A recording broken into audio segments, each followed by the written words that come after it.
Fridge में लाश रखी और उसके बाद बारात के लिए निकल गया। सोचिए जरा। अब मैं आपको दिखाता हूं, लाश लेकर 35 किलोमीटर तक साहिल घूमता रहा। गाड़ी में लाश थी, 35 किलोमीटर सफर करता रहा। देखिए जरा कहां कहां से गुजरा, कैसे मारा निक्की को, पहले मैं आपको ये बताने जा रहा हूं। ये आप गाड़ी देख रहे हैं, वरना गाड़ी में साहिल ने हत्या की निक्की की। निक्की से विवाद के बाद साहिल ने उसकी हत्या कर दी। साहिल निक्की को कार में बिठाकर ले जा रहा था गाड़ी में। दिल्ली के कश्मीरी गेट पर दोनों के बीच झगड़ा शुरू हो गया। 10 फरवरी को साहिल की शादी थी। 9 फरवरी को कार में निक्की को शादी के बारे में बताया। 9 तारीख को निक्की और साहिल इस कार में थे। कार में बैठने के बाद बताया कि मैं तो अगले दिन शादी कर रहा हूं। निक्की ने साहिल पर शादी ना करने का दबाव बनाया कि एक दिन पहले बता रहे हो, अगले दिन तुम शादी कैसे कर सकते हो। शादी ना करने और गोवा साथ चलने की बात कही निक्की ने कि शादी मत करो, हम गोवा चलते हैं। इसके बाद साहिल ने उसे मारने का फैसला किया।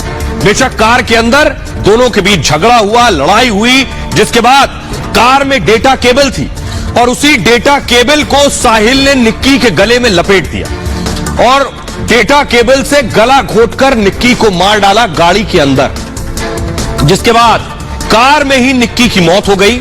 निक्की का मर्डर करने के बाद साहिल घबरा गया।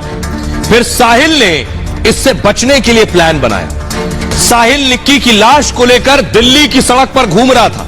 इसी तरह से गाड़ी चल रही थी। 35 किलोमीटर तक कार में लाश लेकर साहिल घूमता रहा। 35 किलोमीटर। कश्मीरी गेट से नजफगढ़ की दूरी करीब 35 किलोमीटर। नजफगढ़ के मित्राओं गांव तक शव लेकर गया। इसी गांव का रहने वाला है साहिल। हत्या करने के बाद जब अपने गांव पहुंचा तो गांव से कुछ दूरी पर उसका ढाबा है। निक्की की हत्या के बाद साहिल इस ढाबे में पहुंचता है। मित्राओं गांव में यह ढाबा है। रात 12 बजे निक्की की लाश लेकर आया, रात को 12 बजे। और उसके बाद नजफगढ़ के मित्राओं गांव में इसका फैमिली ढाबा है साहिल का। कुछ घंटे बाद ही साहिल गहलोत की शादी होने वाली। सोचिए, रात 12 बजे 9 तारीख को ढाबे पर पहुंचा और सुबह होते ही अगले दिन शादी थी। ढाबे पर शादी पहुंचने के बाद शादी की तैयारी की वजह से ढाबा बंद था दरअसल, और साहिल ने निक्की के शव को यहीं ठिकाने लगाया। वो जो आपको नीले रंग का फ्रिज नजर आ रहा है, ढाबे में यही फ्रिज रखा हुआ था नीले रंग का, और ढाबे के इसी फ्रिज में निक्की के शव को रख दिया साहिल ने। शव को फ्रिज में रखने के बाद शादी की तैयारी में जुट गया। शादी के बाद शव को कहीं शिफ्ट करने का प्लान था। 9 को मारा, 10 को साहिल शादी कर रहा था सुबह। बेखौफ, चेहरे पर कोई शिकन नहीं, कोई घबराहट नहीं, कोई खौफ नहीं, कोई डर नहीं। ये आप देख रहे हैं, ये वो फ्रिज है। इस फ्रिज में लाश रखी थी साहिल ने। 9 फरवरी को दिन में साहिल ने सगाई कर ली। 9 तारीख को, 9 फरवरी की शाम को निक्की को मार डाला। फिर निक्की की लाश फ्रिज में रख दी और 10 फरवरी को यानी अगले दिन साहिल ने शादी कर ली। दिल्ली के नजफगढ़ में शादी हुई। तस्वीर भी मैंने आपको दिखाई।